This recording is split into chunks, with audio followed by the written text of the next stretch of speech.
When I handed over the deed to my family home to my son David, I thought I was securing his future and ensuring I'd never be alone. 3 months later, I was lying on a cot in my own garage, listening to my daughter-in-law Jennifer throw another dinner party in what used to be my dining room. The worst part wasn't the cold concrete floor or the smell of motor oil, it was realizing that my own son had watched it happen and said nothing. But that phone call I made changed everything. And by the time you hear the end of this story, you'll understand why sometimes the people who hurt us the most are the ones we'd die to protect. Before we jump back in, tell us where you're tuning from, and if this story touches you, make sure you're subscribed, because tomorrow I've saved something extra special for you.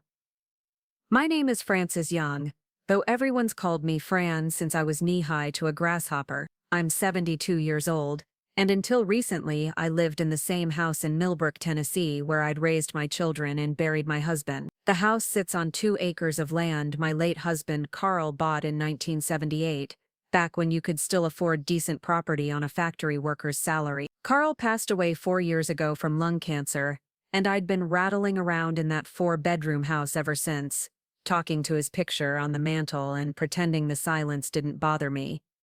My son David lived clear across town with his wife Jennifer and their twin boys Marcus and Jay. They were 8 years old, full of energy and the light of my life. David worked construction, same as his father had, but the work was inconsistent. Some months he'd bring home good money, other months Jennifer would call me, voice tight with stress, asking if I could help with the mortgage payment or the boys' school fees. I never said no. How could I? They were my family. The idea to give them the house came to me on a Tuesday morning in March.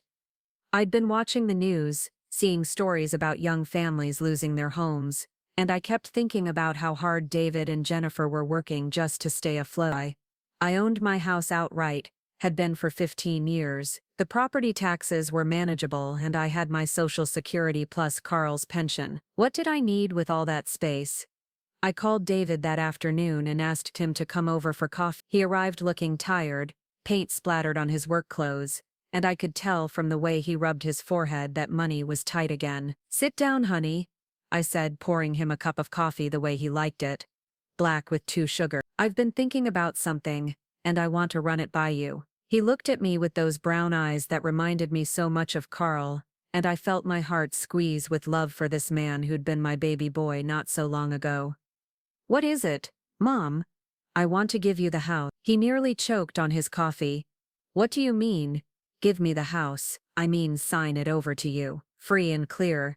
You and Jennifer are struggling with that mortgage, and I don't need all this space. We could live together, help each other out. I could watch the boys after school, maybe cook dinner some nights. It would be like having a real family again." David set down his coffee cup and stared at me. "Mom, I can't take your house." "Why not? It's going to be yours eventually anyway. And this way I get to see my grandsons grow up instead of sitting here alone every evening." I watched him process this, saw the wheels turning in his head. He was calculating mortgage payments, thinking about Jennifer's reaction, probably already planning how they'd use the extra bedroom. "Are you sure about this?" he asked finally. I've never been more sure of anything in my life. That was the truth. At least, I thought it was. The paperwork took 6 weeks to finalize. I paid for a lawyer to make sure everything was done properly, transferred the deed into David and Jennifer's names, and made arrangements to stay in the house as what the lawyer called a permanent guest. It sounded so civilized, so reasonable. Jennifer cried when David told her. She hugged me so tight I could barely breathe and kept saying, thank you, we'll never forget this." The boys were excited about having Grandma live with them all the time, and for a few weeks, it felt like the best decision I'd ever made. They moved in on a Saturday in May. I helped Jennifer organize the kitchen, showing her where I kept everything, explaining which burner on the stove ran hot and which cabinet door stuck. She seemed genuinely interested in my input, asking questions about the house's quirks and thanking me for every tip. "This is going to be perfect," she said, standing in the kitchen that had been mine for 37 years. "The boys will love having so much space to play." I smiled and agreed, ignoring the strange feeling in my chest as I watched her rearrange my spice rack. The first month was actually wonderful.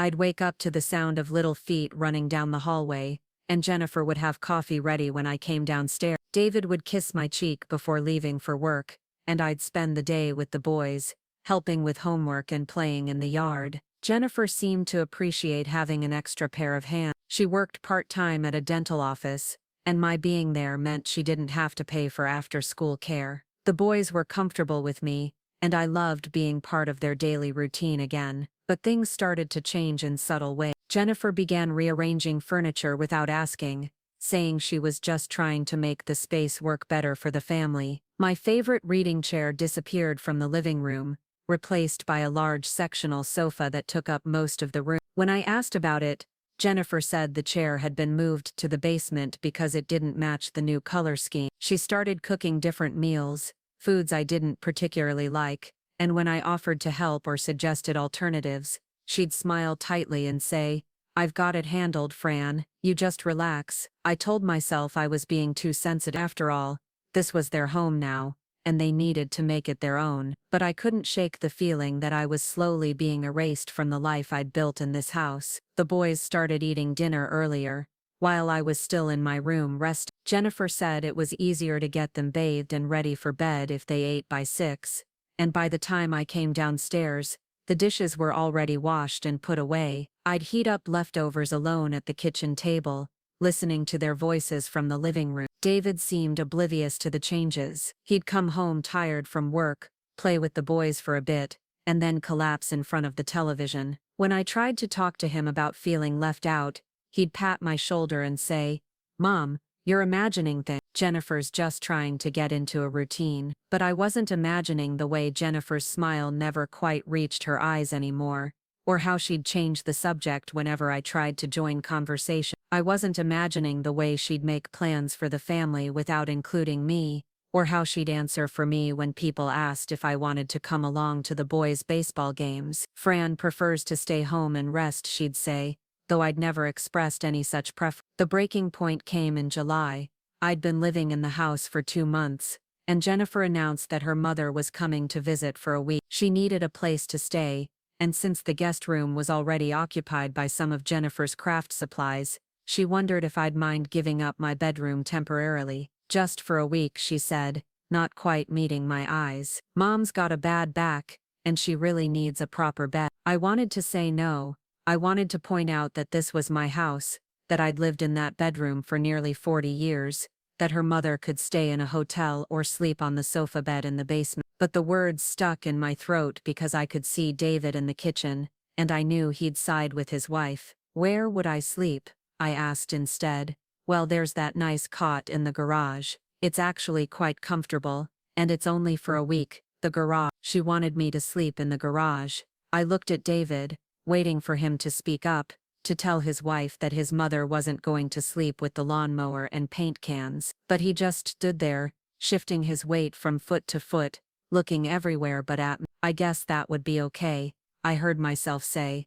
Jennifer's face lit up with relief. "Oh, thank you, Fran. I knew you'd understand. Mom will be so grateful." That night, I lay in my own bed for what I thought would be the last time for a week, staring at the ceiling, and wondering what Carl would have thought of this situation. He'd built shelves in this room, painted the walls, fixed the squeaky floorboard by the window. He'd died in this room, holding my hand and making me promise to take care of myself. I wasn't doing a very good job of keeping that promise. Jennifer's mother, Patricia, arrived on a Wednesday. She was a thin woman with sharp eyes and an air of barely contained disapproval. She looked around the house like she was taking inventory, making little humming sounds that somehow managed to convey criticism. "Jennifer's done wonders with the place," she said to me, though her tone suggested she thought there was still plenty of room for improvement. "It must be nice for you to have someone else handling all the household responsibilities." I moved my things to the garage that evening, setting up the cot between David's workbench and Jennifer's exercise equipment. The space smelled of gasoline and dust, and even with the overhead light on, it felt dim and uninviting. I'd brought a few books, my reading glasses, and a small radio, trying to make the space feel less like exile. The first night was terrible. The cot was narrow and uncomfortable, and every sound from the house seemed amplified. I could hear Patricia's television through the thin wall, Preparing and narrating this story took us a lot of time. So if you are enjoying it, subscribe to our channel. It means a lot to us.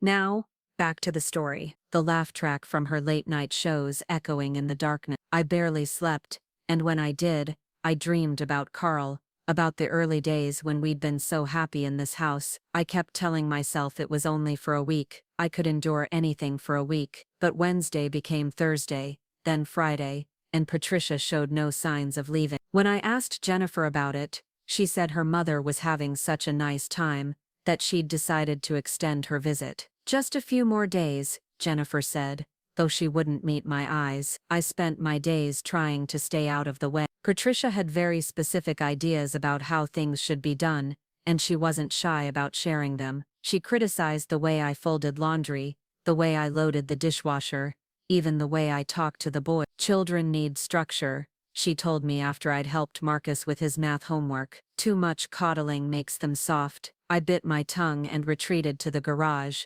where I sat on the cot and tried to, but the words blurred together, and I found myself staring at the walls, wondering how I'd ended up sleeping next to a collection of paint cans and garden tools. Jennifer's mother had been there for 10 days when I finally worked up the courage to approach David about the situation. He was in the garage, looking for something in his toolbox, and I saw my chance. "David," I said, trying to keep my voice steady, "I need to talk to you about the sleeping arrangements." He looked up from his tools, and I saw something in his expression that made my heart sink. It was guilt, but also resignation, as if he'd been expecting this conversation and dreading it. "What about them, Mom?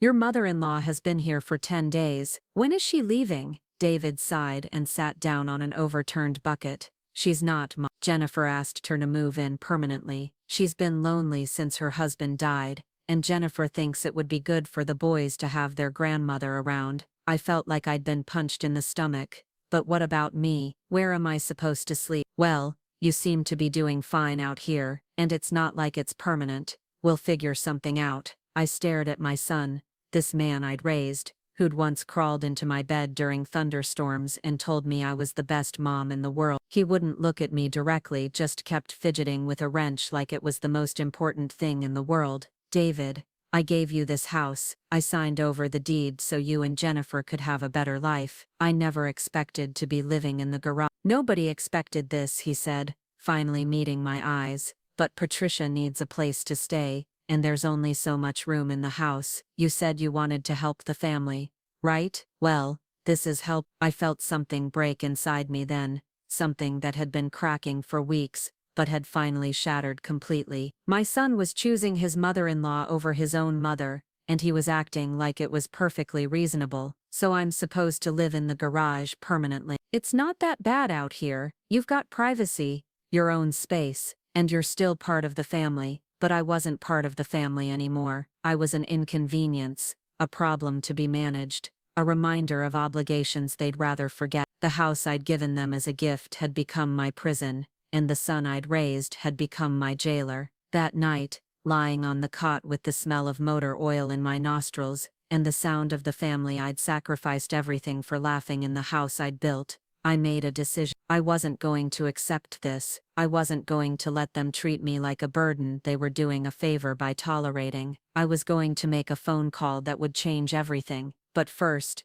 I had to figure out exactly what I was going to say, and to whom I was going to say. Because after 44 years of putting everyone else's needs before my own, I was finally ready to fight for myself. The next morning, I woke up with a stiff neck and a determination I hadn't felt in months. I could hear the family getting ready for the day through the thin wall that separated the garage from the kitchen. Patricia was giving instructions about breakfast, Jennifer was packing lunches, and David was getting ready for work. Nobody came to check on me. Nobody asked if I'd slept well or if I needed anything. I might as well have been invisible. I got dressed quietly and walked to the small mirror I'd hung on the wall next to my cot. The woman looking back at me was someone I barely recognized. Her hair was disheveled, her clothes wrinkled from sleeping in them, and her eyes held a sadness that went deeper than grief. This wasn't the life Carl had wanted for me. This wasn't the life I'd imagined when I'd signed over the deed to the house. and it certainly wasn't the life I deserved after 72 years of putting everyone else first. I pulled out my phone and scrolled through my contacts,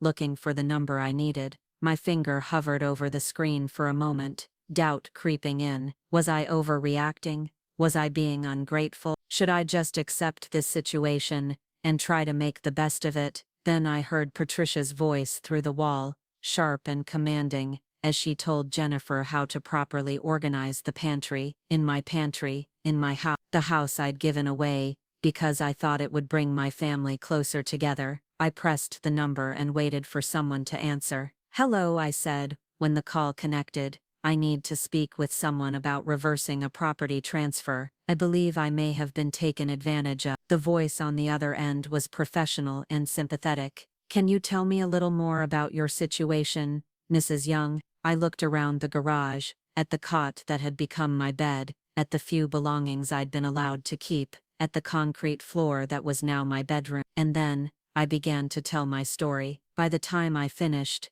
the person on the other end was taking notes and asking detailed questions about the property transfer, about my living situation, and about what I wanted to do next. "Mrs. Young," they said finally, "I think we can help you, but you're going to need to be prepared for some difficult conversations with your family." I thought about David, about how he'd avoided my eyes when he'd told me I'd be sleeping in the garage permanently. I thought about Jennifer, about how she'd smiled when she'd asked me to give up my bedroom. I thought about Patricia, about how she'd taken over my house like it was her right. "I'm ready," I said, and for the first time in months, I meant it. The call I'd made was to a legal aid society that specialized in elder law. The woman I spoke with, Sarah Martinez, had seen cases like mine before. She explained that there were laws designed to protect elderly people from being taken advantage of, even by family members. "The key question," she said, "is whether you made this decision freely and with full understanding of the consequences. From what you've described, it sounds like you may have grounds to challenge the transfer." She scheduled an appointment for me to come in the next day, and I hung up feeling something I hadn't felt in weeks: hope. That evening, I sat in the garage and thought about what I was going to do. I knew that once I started down this path, there would be no going back. My relationship with David and Jennifer would never be the same. The boys might not understand why Grandma was fighting with Mommy and Daddy, but as I lay on that uncomfortable cot, listening to the sounds of the family that had forgotten I existed, I knew I had to try. I'd spent my whole life taking care of other people, making sacrifices for their happiness, putting their needs ahead of my own. Maybe it was time to take care of myself for once. The next morning, I got up early and got dressed in my best clothes. I was going to meet with Sarah Martinez, and I wanted to look like the competent,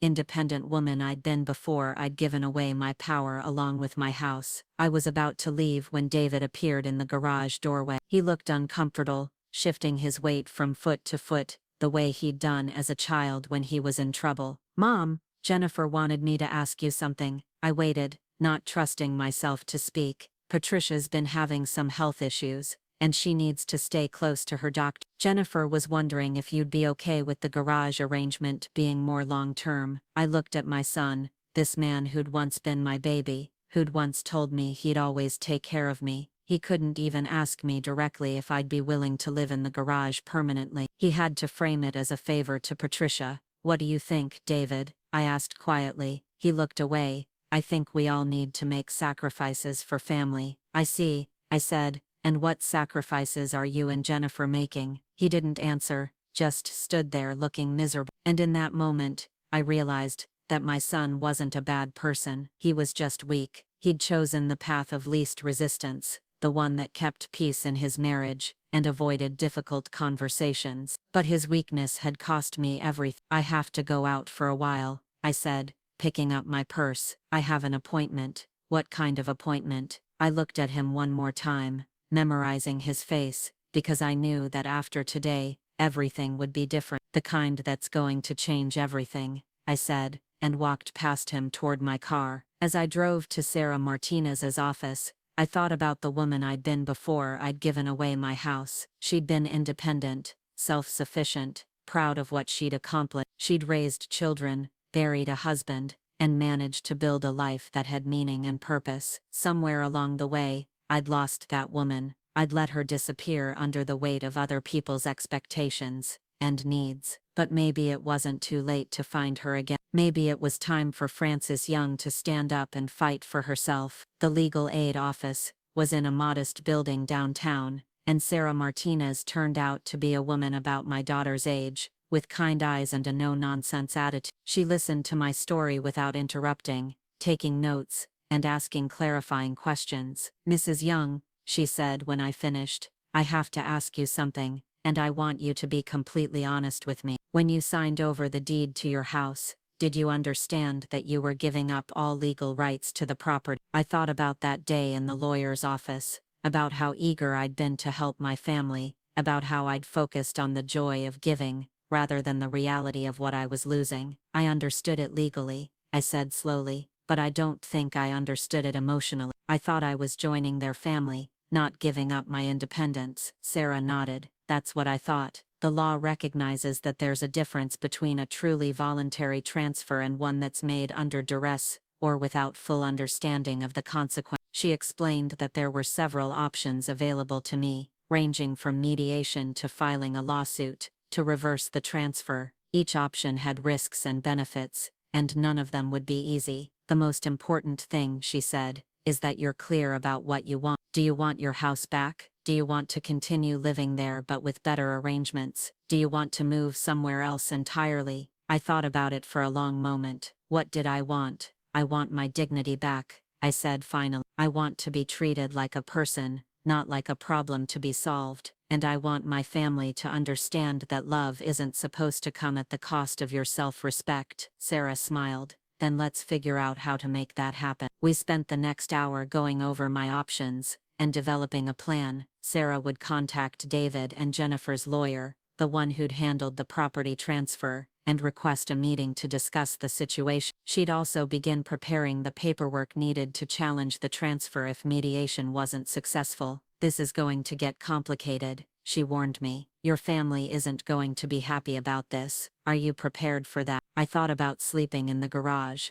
about being excluded from family dinners, about watching my grandsons grow up from the sidelines while Patricia took my place in their lives. "I'm prepared," I said. When I got back to the house, Jennifer was waiting for me in the garage. She looked agitated, pacing back and forth in the small space. "Where were you?" she asked. "David said you had an appointment, but you didn't tell anyone where you were going." I set down my purse and looked at her, really looked at her. She was a pretty woman, younger than my David deserved, and she'd been raised to believe that getting what she wanted was more important than considering how it affected other people. "I was seeing a lawyer," I said calmly. The color drained from her face. "A lawyer? What kind of lawyer?"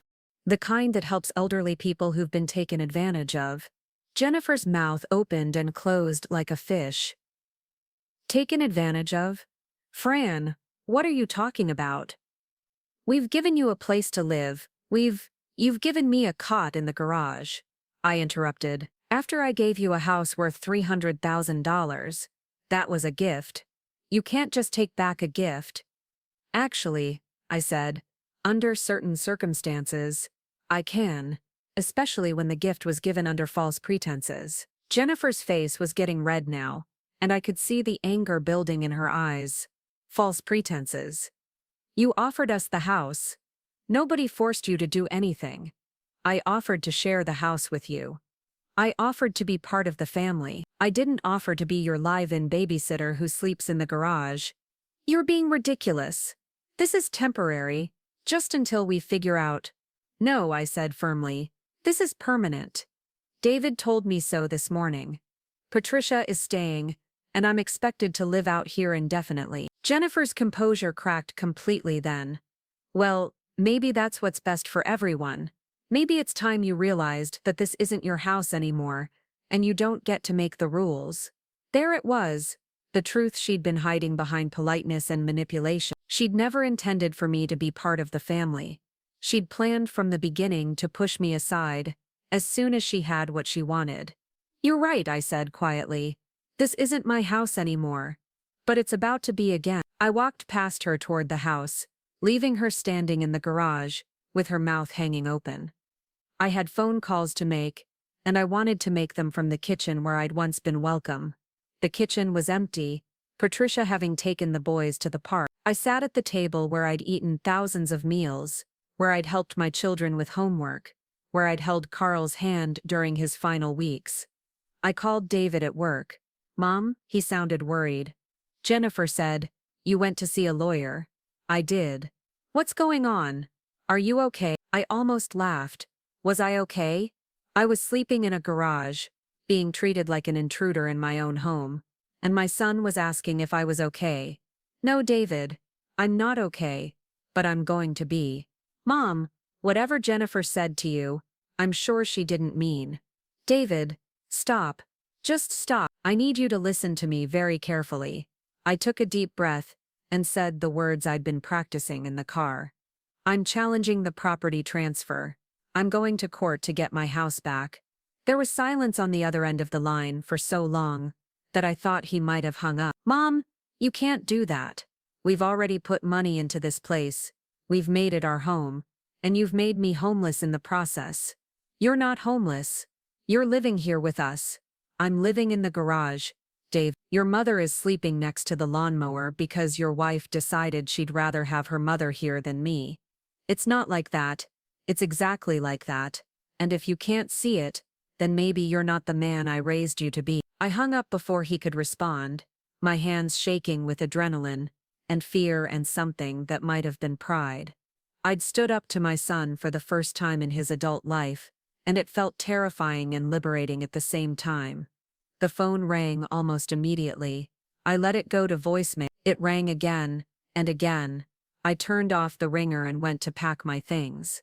I wouldn't be sleeping in the garage tonight. Sarah had given me the number of a women's shelter that had temporary housing for elderly women in crisis. It wasn't much, but it was better than being treated like a prisoner in my own home. As I folded my clothes and gathered my few belongings, I thought about what came next. The legal battle would be difficult and expensive, even with legal aid. My relationship with David and Jennifer might never recover. The boys would be confused and hurt, but for the first time in months, I felt like myself again. I felt like Frances Young, the woman who'd raised children and buried a husband and survived everything life had thrown at her. I was about to survive this too. I was loading my car when David's truck pulled into the driveway. He got out and walked over to me, his face pale and strained. "Mom, please, let's talk about this." "There's nothing to talk about," I said, closing the trunk. "I tried to talk to you weeks ago, and you told me I was imagining things. I was wrong. I can see that now, but going to court isn't going to solve anything. It's just going to tear the family apart." I looked at my son, really looked at him, and saw the scared little boy he'd once been. But I also saw the man he'd become, the one who'd chosen his wife's comfort over his mother's dignity. "The family is already torn apart, David. I'm just the only one honest enough to admit it." He reached for my arm. "Mom, please, stay tonight. Let's all sit down and figure this out." I pulled away from him gently. "I've been sitting down for months, David. I've been accommodating and understanding and patient. And where did it get me? Sleeping in the garage while your mother-in-law takes over my bedroom. We can fix this. We can make new arrangements." "No," I said firmly. "We can't, because the problem isn't the sleeping arrangements. The problem is that you stopped seeing me as a person and started seeing me as an obligation." I got into my car and started the engine. David stood there in the driveway, looking lost and confused, and I felt a pang of sadness for the relationship we'd lost. But I didn't feel sorry for myself anymore. I was done being sorry for wanting to be treated with respect in my own home. As I drove away from the house I'd lived in for nearly 4 decades, I felt something I hadn't felt in months. Hope. Not hope that everything would go back to the way it was, because that was impossible. Hope that maybe, just maybe, I could build something better from the ashes of what I'd lost. Frances Young was going to fight for herself, and she was going to win. The next chapter of my life was about to begin, and this time, I was going to be the one writing the story. The women's shelter was a modest brick building on the outskirts of Millbrook, surrounded by tall pine trees that provided privacy from the main road. When I pulled into the parking lot, my hands were still trembling from the confrontation with David, but underneath the fear was something stronger: determination. The director, a kind woman named Margaret Chen, met me at the front desk. She had gray streaks in her black hair and wore comfortable clothes that suggested she was more interested in helping people than impressing them. When I explained my situation, she listened without judgment, occasionally nodding as if she'd heard similar stories before. "Miss Young," she said when I finished, "you're not the first woman to find herself in this position. Family financial abuse is more common than people realize, especially when it involves elderly parents and adult children." The phrase financial abuse hit me like a cold wave. I'd been thinking of my situation as a misunderstanding, a family conflict that had gotten out of hand, but hearing it labeled as abuse made everything feel more serious, and somehow more real. Margaret showed me to a small but clean room with a single bed, a dresser, and a window that looked out onto a garden where several women were sitting on benches, talking quietly. It wasn't luxurious, but it was mine, and nobody could tell me I wasn't welcome there. "Dinner is at 6, Margaret said, "and if you need anything, I'm here until 8 tonight." After she left, I sat on the bed and looked around the room. It was the first space that had belonged to me, even temporarily, in months. I could arrange my things however I wanted. I could read with the light on, as late as I pleased. I could exist without worrying about being in someone's way. I unpacked my few belongings and hung my clothes in the small closet. Then I sat at the tiny desk by the window and called Sarah Martinez to let her know where I was staying. "Good," she said when I told her about the shelter. "It shows that you're taking care of yourself and it removes you from a potentially hostile environment. How are you feeling about everything?" "Scared," I admitted, "but also relieved. I feel like I can breathe again. That's a good sign. Now I need to tell you what's going to happen next. I've already reached out to the lawyer who handled your property transfer. His name is Robert Kellman, and he's agreed to meet with us tomorrow afternoon to discuss the situation." My stomach tightened. What will that involve? "He'll probably start by defending the original transfer, saying it was legal and binding. He might suggest that you're having second thoughts due to grief or confusion. But I've reviewed the paperwork, and I think we have a strong case for undue influence." Undue influence? It's a legal term that means you were pressured or manipulated into making a decision that you wouldn't have made under normal circumstances. The fact that you're now sleeping in a garage while strangers live in your former bedroom is pretty compelling evidence. After we hung up, I sat by the window and watched the other women in the garden. Some looked to be around my age, others were younger with children playing nearby. Each of them had a story, a series of events that had led them to this place of last resort. I wondered how many of them had been betrayed by people they loved. Dinner was served in a communal dining room, where round tables encouraged conversation. I sat with 3 other women: Rosa, who was in her 50s and escaping an abusive marriage; Janet, who was about my age and had been financially exploited by her nephew; and Marie, a young mother whose boyfriend had stolen her savings and left her homeless. "First night here?" Janet asked, and when I nodded, she smiled sympathetically. "It gets easier, and Margaret really knows how to help people get back on their feet." Rosa passed me the salt and said, "What's your story, if you don't mind me asking?" I found myself telling them about the house, about David and Jennifer, about sleeping in the garage. None of them seemed shocked or surprised. They nodded along like they'd heard variations of the same tale many times before. "Family's the worst," Marie said bitterly. "Strangers might steal from you, but family steals from you and then makes you feel guilty for being upset about it. My nephew convinced me to put his name on my bank accounts," Janet said it would make things easier if something happened to me. Within 6 months he'd drained everything and disappeared. My own sister's boy. I felt a strange comfort in their stories, not because I was glad they'd suffered, but because I wasn't alone in my experience. These women understood the particular pain of being betrayed by people who were supposed to love and protect you. "Are you fighting back?" Rosa asked. "I'm trying to. I have a lawyer helping me challenge the property transfer." Janet's eyes lit up.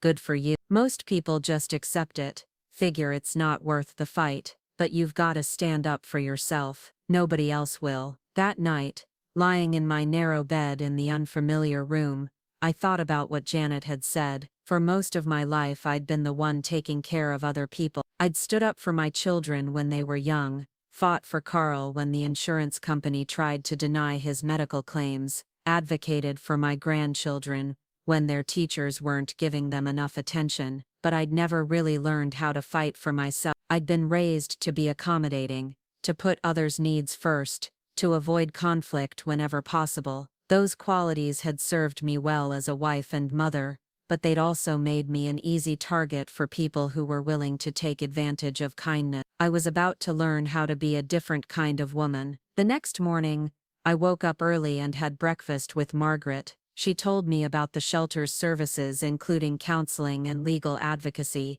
and asked if I'd be interested in talking to their financial counselor. A lot of our residents have been financially exploited, she explained. We've learned that it's not just about getting the money back, it's about understanding how it happened so you can protect yourself in the future. I agreed to meet with the counselor, a young man named Tony, who had an office in the shelter's administrative building. He was probably my grandson's age, but he had a professional demeanor that made me feel like he took my situation seriously. "Mrs. Young," he said, "can you walk me through the decision-making process when you gave your son the house? I'm interested in the emotional factors as much as the practical ones." I found myself explaining things I hadn't even admitted to myself before. How lonely I'd been after Carl died. How desperate I'd been to feel needed and valued by my family. How the idea of living with David and Jennifer had seemed like a solution to the emptiness that had been consuming me. "It sounds like you made the decision from a place of vulnerability," Tony said gently. "You weren't thinking clearly about your own long-term needs, because you were focused on solving an immediate emotional problem. Are you saying I was stupid? Not at all. I'm saying you were human. Grief and loneliness can cloud our judgment, and people who want to take advantage of us know how to exploit those feelings." He showed me statistics about financial abuse of elderly people, and I was shocked to learn how common it was. Children and grandchildren were among the most frequent perpetrators, often justifying their actions by claiming they were helping or protecting their elderly relatives. "The hardest part," Tony said, "is that the victims often feel guilty for fighting back. They've been taught that family loyalty means accepting whatever treatment they receive. But what if fighting back destroys the family completely?" Tony leaned back in his chair and studied me for a moment. "Mrs. Young, can I ask you something? What kind of family are you trying to preserve? One where you're treated with respect and dignity, or one where you're expected to sacrifice your well-being for everyone else's comfort?" The question hit me harder than I'd expected. What kind of family was I fighting to save? One where my son could look me in the eye and tell me I should be grateful to sleep in a garage. One where my daughter-in-law could push me aside the moment she got what she wanted. One where my grandsons would grow up thinking it was normal to treat elderly relatives like birds. Maybe destroying that kind of family wasn't such a terrible thing. I spent the rest of the morning in the shelter's library, reading about elder rights and financial abuse. The more I learned, the angrier I became, not just at David and Jennifer, but at myself for allowing it to happen. I'd been so eager to please, so afraid of being alone, that I'd handed over everything I'd worked for without a single safeguard in place. At noon, Sarah Martinez picked me up for our meeting with Robert Kelman. His office was in a gleaming building downtown, all glass and steel that announced his success to anyone walking by. The waiting room was decorated with expensive furniture and artwork that probably cost more than most people made in a year. Kelman himself was a man in his 60s with silver hair and a manner that suggested he was accustomed to getting his way. He greeted us with professional courtesy, but I could see the calculation in his eyes as he assessed our chances of success. "Miss Young," he said, settling behind his massive desk, "I understand you have some concerns about the property transfer we completed a few months ago." "I have concerns about being homeless," I said, my voice steadier than I'd expected. He smiled slightly, as if I'd made a joke. "You're hardly homeless. My understanding is that you're living with your son and his family in the property you generously gifted to them." "I'm living in the garage." The smile faltered slightly. I'm sure that's a temporary arrangement while they sort out the living situation. Sarah leaned forward. Mr. Kelman, my client was told the garage arrangement would be permanent to accommodate her daughter-in-law's mother. She's been effectively evicted from her own home. It's not her home anymore, Kelman said smoothly. She voluntarily transferred ownership to her son. The deed is legal and binding. Legal, perhaps, Sarah replied, but we believe it was obtained through undue influence and misrepresentation. For the next hour, the two lawyers argued back and forth about legal precedents and technical details that made my head spin. Kelman insisted that I'd made the transfer willingly, and couldn't change my mind just because I didn't like how things had worked out. Sarah countered that I'd been led to believe I'd be joining the family, not giving up my independence. Finally, Kelman turned to me directly. Miss Young, you must understand that challenging this transfer will be expensive and time-consuming. Even if you win, which is unlikely, it will destroy your relationship with your son. Is that really what you want? I looked at this man who'd helped facilitate the biggest mistake of my life, who was now trying to intimidate me into accepting it. I thought about David, about the man he'd become, about whether our relationship was worth preserving, if it required me to live in a garage. Miss Kelman, I said quietly, my relationship with my son was destroyed the moment he decided I wasn't worthy of a bedroom in my own house. I'm not trying to hurt him, I'm trying to save myself. Kelman's expression hardened.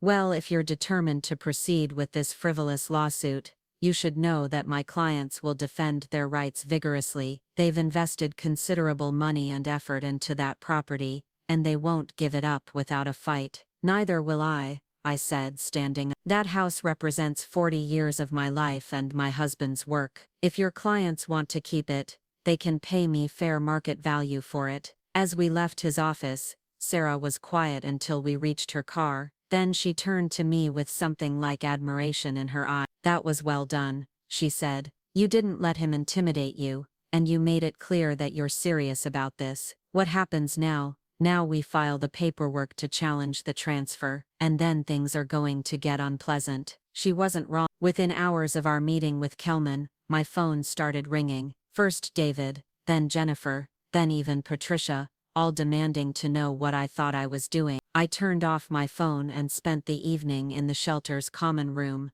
playing cards with Janet and Rosa, and trying not to think about the storm I'd unleashed. The next morning brought a surprise visitor. Margaret found me in the garden after breakfast and told me someone was here to see me. I expected Sarah or maybe a process server, but instead found my neighbor from Millbrook, Helen Richardson, waiting in the lobby. Helen was a woman about my age, who'd lived across the street from me for 15 years. We'd never been close friends, but we'd always been cordial, borrowing cups of sugar and watching each other's houses when one of us went out of town. Fran, she said, standing up when she saw me, I hope you don't mind me coming here. I heard about what happened, and I wanted to talk to you. We sat in Margaret's office while Helen explained that she'd been following the situation from the beginning. She'd noticed when David and Jennifer moved in, had seen the changes to the house, had watched me moving my things to the garage. I almost came over to check on you several times, she said, but I didn't want to interfere in family business. Now I wish I had. Why? What difference would it have made? Helen reached into her purse and pulled out a small recording device. Because I recorded some conversations that I think you need to hear. My heart started racing. What kind of conversations? Jennifer and Patricia talking in your backyard.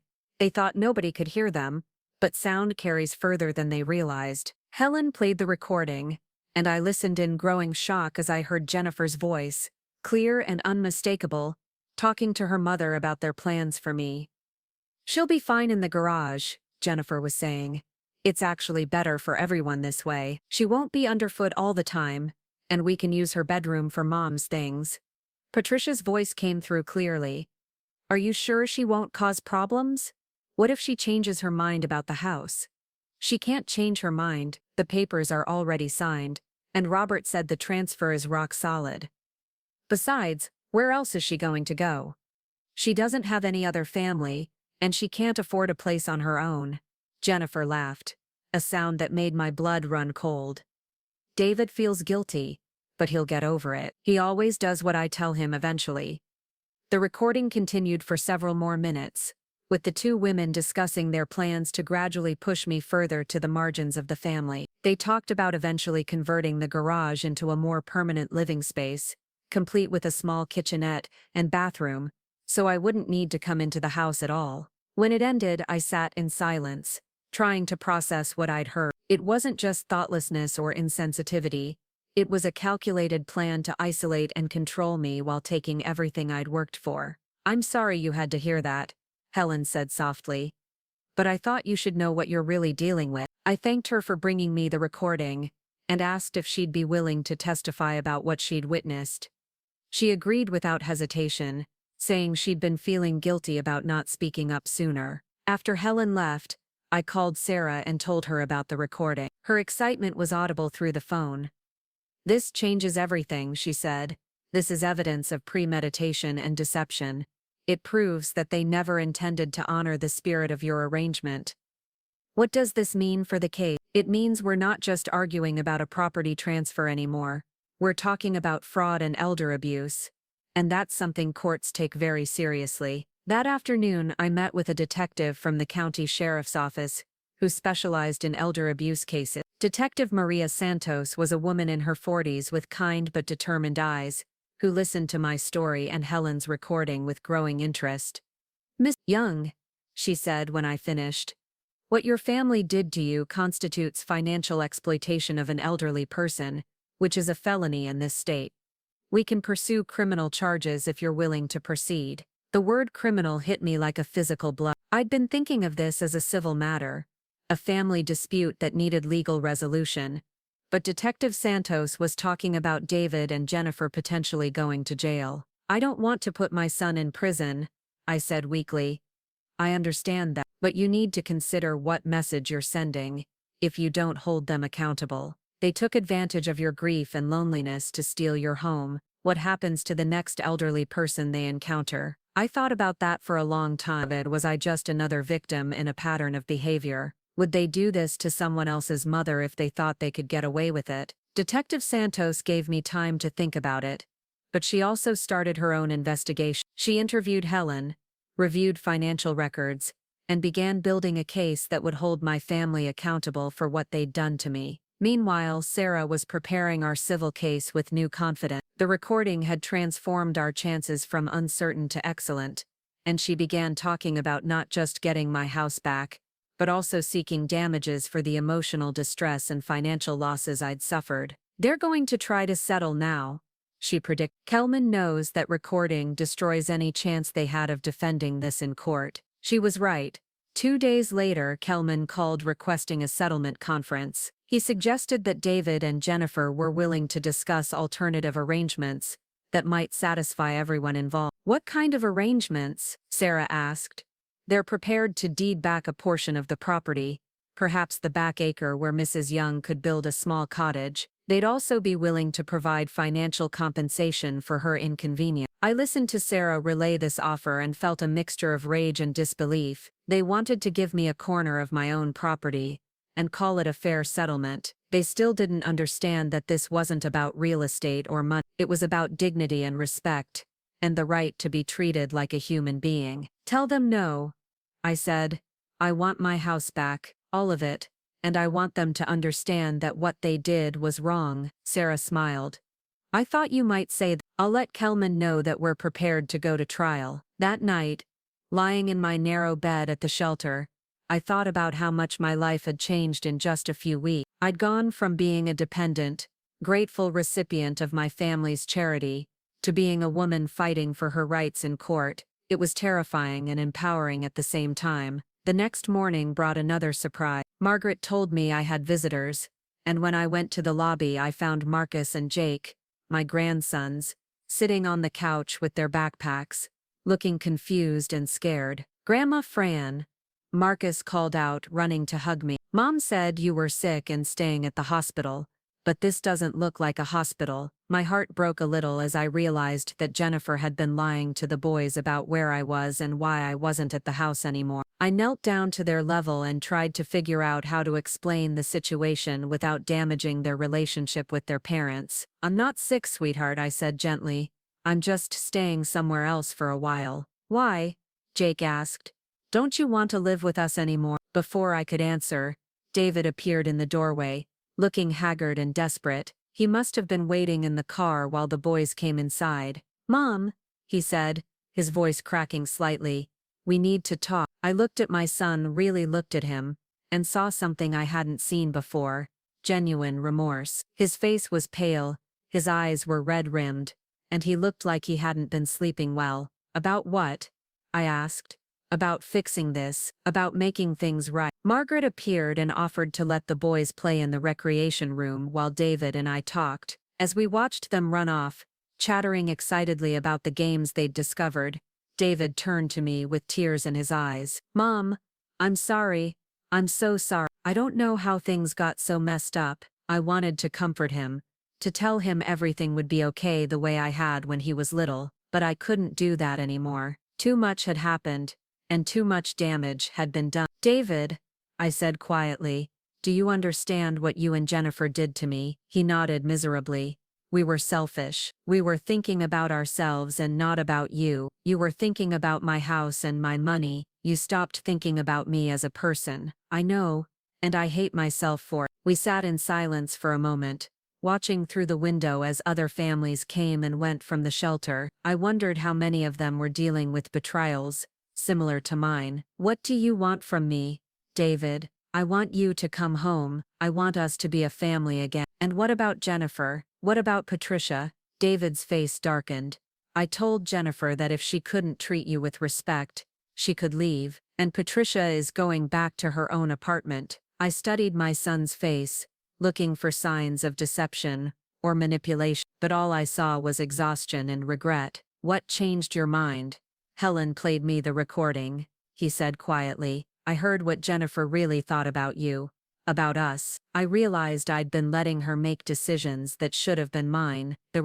I'd wondered how long it would take for that bombshell to reach David. Apparently Helen had decided not to wait for the legal process to run its course. "And you believe Jennifer will really change?" David was quiet for a long moment. "I don't know, but I know I have to try to make this right, even if it means choosing between you and her." It was what I'd wanted to hear for months, but now that he was saying it, I realized it might be too late. The damage had been done, and some things couldn't be undone with apologies and promise. "David, I need you to understand something. Even if we work this out, things will never be the same between us. You showed me who you really are when you thought I had no other options." He flinched as if I'd slapped him. "Mom, please, I know I messed up, but I'm trying to fix." "Some things can't be fixed," I said gently.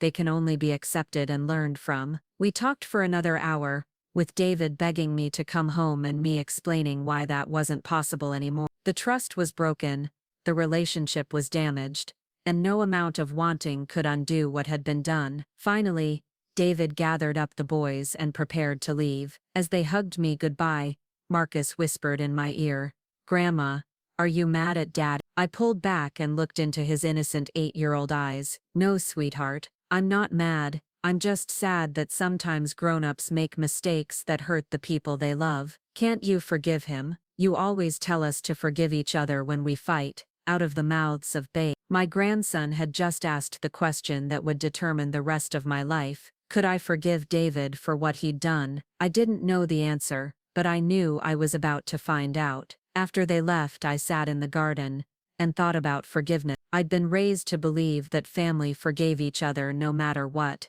that love meant accepting whatever treatment you received and moving on. But I was beginning to understand that real love sometimes meant setting boundaries, that forgiveness didn't necessarily mean going back to the way things were before. I could forgive David for being weak, for making terrible decisions, for allowing his wife to manipulate him into betraying me, but I couldn't go back to being the accommodating mother who put everyone else's needs ahead of her own. Frances Young was done being a victim, whether that meant reconciling with her family or starting over completely. She was going to do it on her own terms. The war for my dignity was far from over, but for the first time since this nightmare began, I felt like I might actually win. The decision about whether to pursue criminal charges weighed on me for 3 sleepless nights. Detective Santos had given me a week to decide, explaining that the district attorney's office was prepared to move forward with felony charges if I was willing to cooperate fully with the investigation. I walked the shelter's garden paths each morning, trying to sort through the tangle of emotions that threatened to overwhelm me. Part of me wanted David and Jennifer to face the full consequences of their actions. They'd taken advantage of my grief and loneliness, manipulated me into giving away everything I'd worked for, and then treated me like an unwanted burden when I became inconvenient. But another part of me, the part that had raised David from a baby, that had rocked him to sleep and bandaged his scraped knees, and cheered at his high school graduation, couldn't bear the thought of watching him led away in handcuffs. Margaret found me in the garden on Thursday morning, sitting on a bench and staring at nothing in particular. She settled beside me without saying anything, comfortable with silence in the way that came from years of listening to women work through impossible decisions. "It's about your son, isn't it?" she said finally. I nodded, not trusting my voice. "You're trying to decide whether to press charges. How did you know?" Margaret smiled sadly. "Because I've seen that look before. It's the look of a mother who loves her child but knows that love isn't enough to excuse what they've done." We sat quietly for a few minutes, watching other residents tend to the small vegetable garden they'd planted behind the shelter. There was something peaceful about the routine of watering and weeding, the simple act of nurturing something that would grow and flourish with care. "Can I tell you something?" Margaret asked. "When I first started working here, I used to think that family reconciliation was always the best outcome. I believed that forgiveness and understanding could fix any relationship. What changed your mind?" "I met a woman whose daughter had stolen her life savings and left her homeless. The woman spent months agonizing over whether to press charges, just like you're doing now. She kept saying she couldn't send her own child to prison." Margaret paused, pulling a small weed from the flower bed beside the bench. "Finally, she decided not to pursue it. She said family was more important than money." 6 months later, her daughter did the same thing to her elderly neighbor, then to her own grandmother. She kept stealing from vulnerable people because she'd learned there were no real consequences. I felt something cold settle in my stomach. What happened to the woman's daughter? She eventually got caught stealing from a stranger, and went to prison anyway. But by then, she'd destroyed half a dozen lives. The woman still comes to our support group meetings. She says her biggest regret isn't losing her money. It's knowing she could have prevented other people from being hurt. That afternoon, I called Detective Santos and told her I was ready to proceed with criminal charges. My voice shook as I said the words, but I knew it was the right decision. This wasn't just about me anymore. It was about establishing that elder abuse had consequences, that families couldn't prey on their most vulnerable members without accountability. "I'll need you to come in tomorrow to give a formal statement, Detective Santos, and I should warn you that once we arrest your son and daughter-in-law, this is going to become very public very quickly." The word arrest hit me like a physical blow, even though I'd been expecting it. Hearing it spoken aloud made everything feel final and irreversible. How public? The local newspaper covers all felony arrests, and given that this involves a prominent family in the community, they'll probably want to do a story about it. I hadn't thought about the media attention. David's construction company was well known in Millbrook, and I'd been a member of the community for decades. People would talk, there would be speculation and gossip and taking of sides. But maybe that wasn't entirely a bad thing. Maybe other families needed to see that elder abuse wouldn't be tolerated, that there were people willing to fight back. That evening, Sarah Martinez came to the shelter for an emergency meeting. She'd received a call from Robert Kellman, and his tone had been very different from their previous conversations. "He's panicking," she said, settling into Margaret's office with a stack of legal documents. "Apparently, someone leaked information about the criminal investigation, and he knows his clients are about to be arrested." "How could information leak?" "These things happen. Police departments aren't hermetically sealed. Word gets around, especially in a small town. Sarah spread the documents across Margaret's desk. Kelman has made a new settlement offer. They want to deed the entire property back to you, pay for your legal expenses, and provide $50,000 in damages. I stared at the papers, trying to process what she was telling me. They were offering to give me everything back and pay me for the trouble they'd caused. Just weeks ago, such an offer would have seemed like a miracle. What's the catch? You'd have to agree not to pursue criminal charges and sign a non-disclosure agreement. You couldn't talk to the media or discuss the case publicly. They want to buy their way out of going to prison.